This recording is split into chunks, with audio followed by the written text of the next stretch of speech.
एपटे Tripura गवर्नमेंटर case को नहीं आसला बड़ खबर देखंतु कौन रही सूचना से किपरि राहत पाई किपरि खुशी आश्वस्ति अनुभव करुछंती सेमानंकर पाखर सीधा सड़क शुणु ये कौन रही मनर कथा एवं कौन रही वास्तवता तो निश्चित भाव देखिपारे।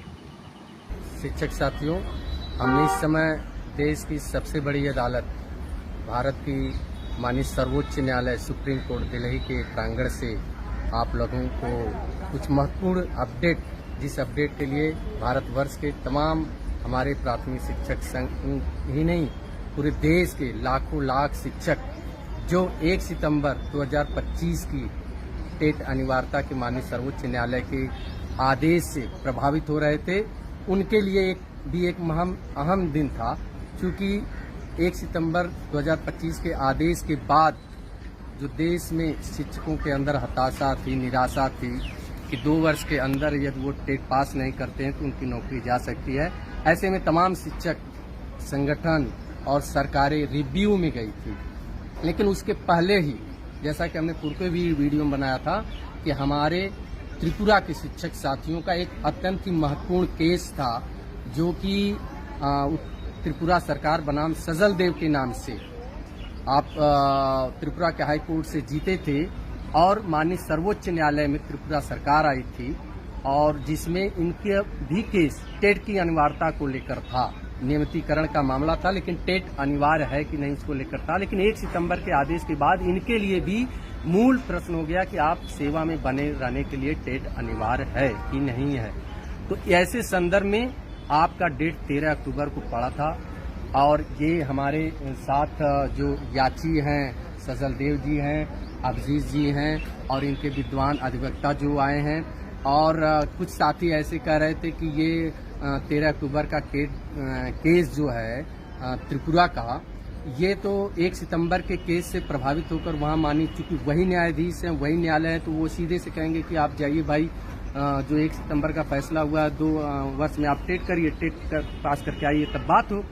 लेकिन हम लोगों ने पहले ही कहा था कि हमारे त्रिपुरा के शिक्षक साथियों ने, उनके वरिष्ठ अधिवक्ता ने एक अच्छी तैयारी की है। इनके माननीय इस देश के प्रतिष्ठित अधिवक्ता माननीय सलमान खुर्शीद जी भी इनका नेतृत्व कर रहे थे। और आज बहुत ही महत्वपूर्ण दिन है कि माननीय सर्वोच्च न्यायालय में आपका केस माननीय न्यायाधीश ने सुना, और उसके लिए उन्होंने 19 नवंबर का डेट भी दिया है। और उसके साथ ही उनका एक कमेंट्स है, जिसके बारे में हम आपको बाद में बताएंगे, कि मद्रास केस से संबंधित रिव्यू आ रहे हैं। और नमस्कार शिक्षक साथियों, जैसा कि आप सभी की अपेक्षा थी कि 19 अक्टूबर को माननीय सर्वोच्च न्यायालय के प्रांगण में, उनके न्यायालय में त्रिपुरा बनाम सजल देव केस में क्या हुआ, उसके सारे अपडेट जानने के लिए। यद्यपि अपडेट यूट्यूब के वीडियो भी वायरल है, बाकी चीजें भी है, क्योंकि सभी की अपेक्षा थी कि मैं इस केस से बहुत नजदीक से जुड़ा था, और बार बार ये कह रहा था कि यह केस जो हमारा 1 सितंबर 2025 का माननीय सर्वोच्च न्यायालय का एक आदेश है कि पूरे देश के 1 से 5 तक के प्राइमरी शिक्षकों के लिए टेट की अनिवार्यता है, उसको से जुड़ा हुआ केस है। मैं बार बार ये कह रहा था, क्योंकि टेट की अनिवार्यता का विषय त्रिपुरा के भी केस में था, और इसलिए हम बराबर त्रिपुरा के अपने शिक्षक साथियों से संपर्क में थे। उनके देश के सबसे बड़े प्रतिष्ठित जो अधिवक्ता थे माननीय सलमान खुर्शीद जी के भी संपर्क में थे। और जब कल हम लोगों को उस न्यायालय में सुनवाई के लिए जाना था, उसके पहले भी हम लोग माननीय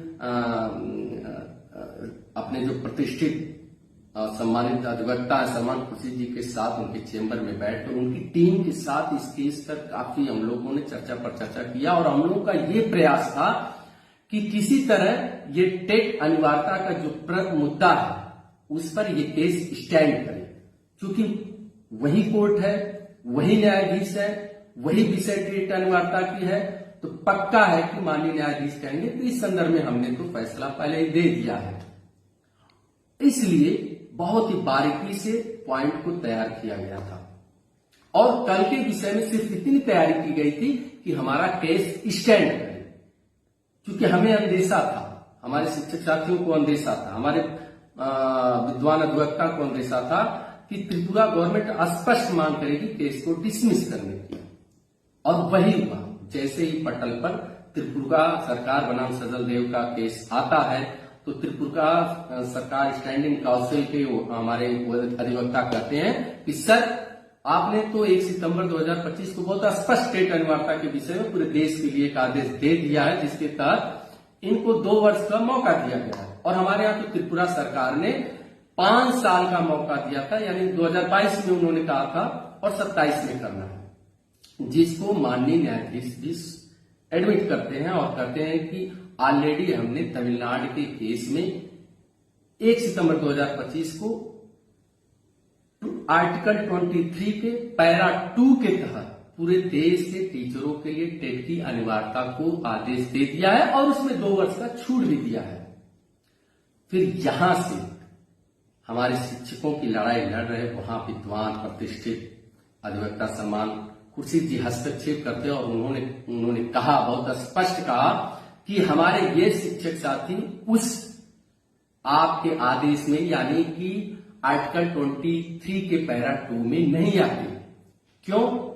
क्योंकि 2011 के अमेंडमेंट के अनुसार एनसीटी के ये इनकी नियुक्ति जो है 2001 के नोटिफिकेशन हुई है और कोर्ट एडमिट करती है इस बात को, माननीय न्यायाधीश जी एडमिट करते हैं। और इतना नहीं, वो कहते हैं कि तमिलनाडु का केस का रिव्यू आया है, उसके फैसले के आ जाने के बाद हम आपके केस को सुनेंगे और उनको 19 नवंबर का डेट दिया जाता है। आप ध्यान से सुनिएगा, 19 नवंबर का डेट दिया जाता है। अब इसमें 2 बातें बहुत महत्वपूर्ण, बहुत बड़ी आई, जो शिक्षक साथी कह रहे हैं कुछ 2 मिनट की बहस में हो गया, निपटा दिया गया, कुछ कह रहे हैं कि क्या मिला। आप समझिए, एक तो कि उनको 19 नंबर का टाइम दिया जाता है और उसके साथ ही एक और ध्यान देने वाली बात है कि माननीय न्यायाधीश, माननीय न्यायालय की तरफ से त्रिपुरा सरकार को आदेशित किया जाता है कि वो रिजवाइंडर दाखिल करे, रिजवाइंडर दाखिल करे। यानी रिजवाइंडर यानी कि जो शिक्षक साथियों की तरफ से हमारे टेट की अनिवार्यता को लेकर जो काउंटर दाखिल किया गया था, जो उस पे हम लोगों ने प्रश्न उठाए थे, उसको कोर्ट ने एडमिट किया। और जो सलमान खुर्शीद जी के प्रश्न है, जो रीट के अगेंस्ट काउंटर दाखिल हुई थी, उसको एडमिट किया और त्रिपुरा सरकार को कहा कि आप इनके प्रश्नों का जवाब यानी रिजवाइंडर लाकर दें।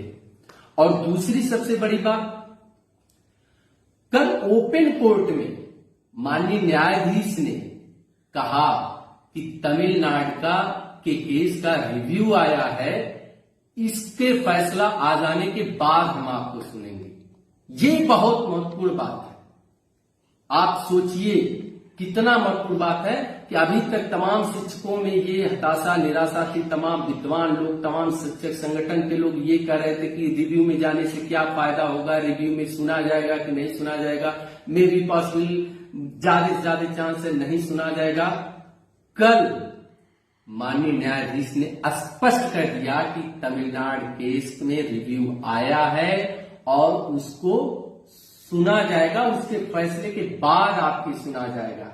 यानी ये कब हुआ? जब सलमान खुर्शीद जी ने तर्क रखा कि हमारे शिक्षक आपके आर्टिकल 23 के पैरा 2 के अंतर्गत नहीं आते, क्योंकि एनसीटी की 2011 के अमेंडमेंट कहता है, क्या कहता है, इसको समझना जरूरी है। साथियों, आपको पीछे जाना पड़ेगा। आप ध्यान देंगे तो 29 जुलाई 2011 को एनसीटी का एक अमेंडमेंट आता है। किसके संदर्भ में? जो एनसीटी ने 23 अगस्त 2010 को नोटिफिकेशन जारी किया था शिक्षकों की नियुक्ति से लेकर, जिसमें बीएड, टेट और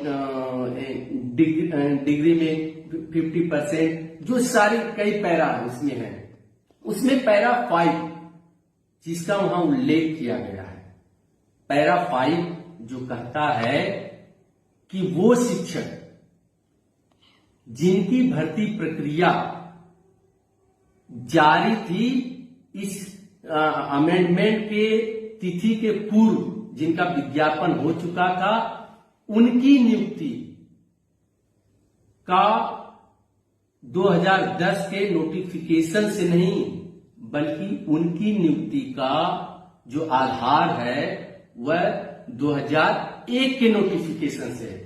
यानी एनसीटी का जो 2001 का नोटिफिकेशन है वो प्रभावित होता है। तो इसका मतलब स्पष्ट है कि आर्टिकल 23 का पैरा 2 हम उन शिक्षकों पे लागू नहीं होता है जिनकी नियुक्ति या जिनकी नियुक्ति की प्रक्रिया 29 जुलाई 2011 के पूर्व ही प्रारंभ हो चुकी है या नियुक्ति हो चुकी है। चूंकि उनकी नियुक्ति की प्रक्रिया एनसीटी के जो नोटिफिकेशन जो मिनिमम अर्हता है वो 2001 पर हुई है। अब 2001 के जो मिनिमम अर्हता है वहां कहीं टेट की बात है नहीं। और इस पॉइंट को, इस लाइन को, मात्र एक लाइन को कि इनकी नियुक्ति 2001 के नोटिफिकेशन के आधार पर हुई है, माननीय न्यायाधीश का वर्ड अगला था कि अब रिव्यू में हम इसको सुनकर फैसला देंगे, उसके बाद आपको सुनेंगे। अर्थात अब रिव्यू को सुना जाएगा, यानी ये क्लियर हो गया, ये चीजें बहुत स्पष्ट हो गई हैं कि जो हम शिक्षक साथी या जो भी प्रदेश सरकारें टेट की अनिवार्यता के खिलाफ माननीय सर्वोच्च न्यायालय में रिव्यू दाखिल किए हैं उनको सुना जाएगा और वो ओपन कोर्ट में होगा। तो अब ये बहुत बड़ी बात है। बड़ी बात इसलिए है कि वो सारे जितने भी याची हैं, चाहे वो हमारे प्रदेश की सरकारें हों, चाहे हमारे सम्मानित शिक्षक संगठन हों, वो अपनी टीम से बात करके देश के प्रतिष्ठित विद्वान बड़े फेस वैल्यू के अधिवक्ता से संपर्क करके रिव्यू में उनको खड़ा करें। क्योंकि अब जब क्लियर है कि रिव्यू में आपका पक्ष सुना जाएगा और हमारे आपके पास साक्ष्य भी है, तर्क भी है, तो उनको रखने के लिए आपको मौका मिला है। आप अपने टीम के द्वारा एक बड़ी प्लानिंग के तहत अपने वरिष्ठ अधिवक्ता को हायर करें, उनको एंगेज करें, उनको लाकर रिव्यू में अपने तरफ से खड़ा करें, जो आपकी बातों को वहां रख सके, जिसको कोर्ट एडमिट कर सके। तो ये पक्का मान के चलिए कि फैसला आपके पक्ष में आएगा। और ये 19 अक्टूबर का त्रिपुरा बनाम सजरदेव केस ने आपको पहले ही बता दिया कि अब रिव्यू केस आपका सुना जाएगा। अब आपके ऊपर है, जो लोग रिव्यू में गए हैं, कि वो अपनी तैयारी किस तरह करते हैं और किस तरह शिक्षकों की बात को वहां रखा जाता है। लेकिन एक बात और है कि जैसा कि सलमान खुर्शीद जी ने एक पॉइंट उठाया है कि आरटी एक्ट के एनसीटी के नोटिफिकेशन के तहत नहीं, बल्कि उसके पूर्व की जो भी नियुक्ति या नियुक्ति प्रक्रिया है वो एनसीटी के 2001 के नोटिफिकेशन के तहत है। अगर ये मान्य होता है तो फिर उन शिक्षकों के ऊपर जो 29 जुलाई 2011 के पूर्व नियुक्त हैं, उनके ऊपर एनसीटी का आरटी एक्ट आने के बाद का जो नोटिफिकेशन है वो लगता नहीं है। तो फिर आर्टिकल 23 का पैरा 2 आप पर लगता नहीं है। धन्यवाद साथियों।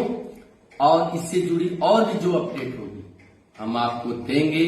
आप पैनिक न हो, चीजें बहुत सकारात्मक हैं, आपके पक्ष में है और इसी सकारात्मकता के साथ आप बने रहें।